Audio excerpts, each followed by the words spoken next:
চারটি বিষয়ে সতর্ক করলেন বর্তমান অন্তর্বর্তীকালীন সরকারের উপদেষ্টা ডক্টর মোহাম্মদ ইউনূস। তিনি বলেছেন, বর্তমানে যারা নতুন ভোটার নিবন্ধন করবেন সকলেরই এই চারটি বিষয় নিয়ে বর্তমান ইসিকে সতর্ক থাকতে হবে।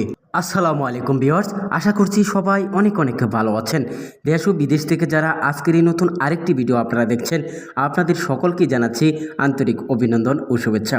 প্রিয় দর্শক, আজকের ভিডিওতে আপনাদেরকে জানিয়ে দেব বর্তমান অন্তর্বর্তীকালীন সরকার ভোটার নিবন্ধনের ক্ষেত্রে চারটি বিষয়ে সতর্ক করেছে বর্তমান নির্বাচন কমিশন ইসিকে। সেই চারটি বিষয় কি কি এখন আপনাদেরকে দেখানোর জন্য সরাসরি নিয়ে যাব মূল ভিডিওতে। চলুন তাহলে দেখানো যাক। সম্মানিত দর্শক, 2008 সাল থেকে শুরু করে 2010, 2012, 2016, 2018 সাল পর্যন্ত যারা ভোটার হয়েছেন, এদের মধ্যে ম্যাক্সিমাম এনআইডিতে তাদের তথ্যের গরমিল রয়েছে। তাদের পিতার নামে, মাতার নামে এবং জন্ম তারিখ এবং ঠিকানাতে তথ্যের ভুল থাকার কারণে অনেকেই বিভিন্ন চাকরি এবং পাসপোর্ট করতে গেলে তারা বিভিন্ন কাজে ব্যাহত হচ্ছে, অর্থাৎ তার এনআইডি কার্ডটি কোনো কাজে ব্যবহার করতে পারছে না। এসব সমস্যার কথা চিন্তা করে বর্তমান অন্তর্বর্তীকালীন সরকার চারটি বিষয়ের প্রতি গুরুত্ব দিয়েছে। সেই চারটি বিষয় কী কী এখন আপনাদেরকে দেখানোর জন্য সরাসরি নিয়ে যাব মূল ভিডিওতে, তাই সম্পূর্ণ ভিডিও কন্টিনিউ দেখুন। যারা নতুন ভোটার হবেন আপনাদের জন্য খুবই কাজে লাগবে। সম্মানিত দর্শক, বাড়ি গিয়ে কিন্তু নতুন ভোটার তালিকা হালনাগাদের কাজ কিন্তু অলরেডি শুরু হয়ে গেছে, আপনারা হয়তো অনেকেই জানেন। তবে কী কী কাগজপত্র লাগবে এখন প্রথম আপনাদেরকে জানিয়ে দিব ভোটার হওয়ার জন্য। তারপরে যে চারটি বিষয়ের প্রতি আপনার বর্তমান অন্তর্বর্তীকালীন সরকার যেই সতর্ক করেছেন নির্বাচন কমিশন ইসিকে, সেটা আপনাদেরকে জানিয়ে দিচ্ছি। প্রিয় দর্শক, প্রথমে আপনাদেরকে যে কাগজপত্রগুলো লাগবে ভোটার হওয়ার জন্য, 1 নম্বর হচ্ছে 17 সংখ্যার অনলাইন জন্ম সনদ, তারপরে লাগবে হচ্ছে আপনার নাগরিক সনদ, তারপরে হচ্ছে আপনার পিতামাতার ভোটার আইডি কার্ডের ফটোকপি, তারপরে লাগবে হচ্ছে আপনার শিক্ষা সনদের ফটোকপি, এসএসসি বা আপনার এসএসসি বা সমমানের শিক্ষা সনদ, তারপরে লাগবে হচ্ছে আপনার বাড়ির বিদ্যুৎ, গ্যাস, পানি বিলের যে কোনো একটি কাগজ। আরেকটি বিষয় হচ্ছে যাদের বিয়ে হয়েছে তাদের স্বামী স্ত্রীর এনআইডি কার্ডের ফটোকপি লাগবে। এখন আপনাদেরকে জানিয়ে দিব যে বাংলাদেশ অন্তর্বর্তীকালীন সরকারের উপদেষ্টা আপনার ডক্টর মোহাম্মদ ইউনূস যে ভোটার আইডি কার্ড করার ক্ষেত্রে যে চারটি বিষয়ের প্রতি গুরুত্ব দিয়েছেন, সতর্ক করেছেন ইসিকে। 1 নম্বর হচ্ছে আপনার নিজের নাম, পিতার নাম, মাতার নাম এবং জন্ম নিবন্ধন শিক্ষা সনদের সাথে হুবহু মিলে লিখতে হবে। অর্থাৎ এই বিষয়গুলোর প্রতি কেন গুরুত্ব দিয়েছেন জানেন, বর্তমানে যারা ভোটার আইডি কার্ড নিয়ে আপনার সমস্যায় আছেন তাদের কথা চিন্তা করে এই বিষয়গুলোকে গুরুত্ব দেওয়া হয়েছে। যেমন এনআইডি কার্ডে নিজের নাম, পিতার নাম, জন্ম নিবন্ধন বা শিক্ষা সনদের সাথে হুবহু যদি মিল না থাকে তাহলে ভবিষ্যতে এই বিষয়গুলো নিয়ে অনেক সমস্যা বা হয়রানি হতে পারে।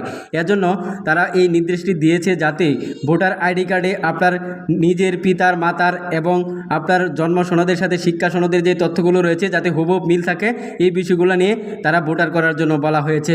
প্রিয় দর্শক, এটা ছিল 1 নম্বর। সম্মানিত দর্শক, 2 নম্বর হচ্ছে আপনার ভোটার আইডি কার্ডে যে জন্ম তারিখটা দেবেন, জন্ম তারিখ অবশ্যই জন্ম নিবন্ধন বা শিক্ষা সনদ অনুযায়ী হতে হবে। দেখা গেছে ভবিষ্যতে আপনার শিক্ষা সনদের সাথে জন্ম সনদের সাথে যদি জন্ম নিবন্ধনের যেই জন্ম তারিখ বা জন্মসাল, জন্ম মাস রয়েছে সেগুলো যদি মিল না থাকে ভবিষ্যতে আপনি এনআইডি কার্ড নিয়ে সমস্যায় পড়তে পারেন। এই জন্য বলা হয়েছে যাদের শিক্ষা সনদ রয়েছে এবং জন্ম নিবন্ধন রয়েছে সেই অনুযায়ী যাতে তাদের জন্ম তারিখটা দেওয়া হয়। এটা ছিল 2 নম্বর। 3 নম্বর হচ্ছে যাদের স্থায়ী ঠিকানা লেখার ক্ষেত্রে অবশ্যই ভোটারের প্রকৃত স্থায়ী ঠিকানা লিখতে হবে। যারা যে এলাকায় স্থায়ী বাসিন্দা রয়েছেন সেই এলাকার স্থায়ী বাসিন্দার যে ঠিকানা রয়েছে সেই ঠিকানাটা অবশ্যই ভালোভাবে এবং সঠিকভাবে লিখতে হবে এবং সঠিকটাই এখানে দেওয়ার জন্য বলা হয়েছে নির্বাচন কমিশনের ইসির কর্মকর্তাদের। অবশ্যই আপনারা যারা ভোটার হবেন নিজেরাও এই বিষয়গুলো ভালো করে খেয়াল করবেন। আপনার ঠিকানা যখন লিখবেন তখন এই ঠিকানাগুলো যাতে বানানে সঠিকভাবে থাকে এবং যাতে ভুল না হয় এই বিষয়গুলো ভালো করে খেয়াল করবেন। এটা হচ্ছে আপনার 3 নাম্বার। সম্মানিত দর্শক, 4 নম্বরে যে বিষয়ে সতর্ক করেছেন সেটা হচ্ছে কোনো অবস্থাতেই দ্রুত বা 2 বার ভোটার হওয়া যাবে না।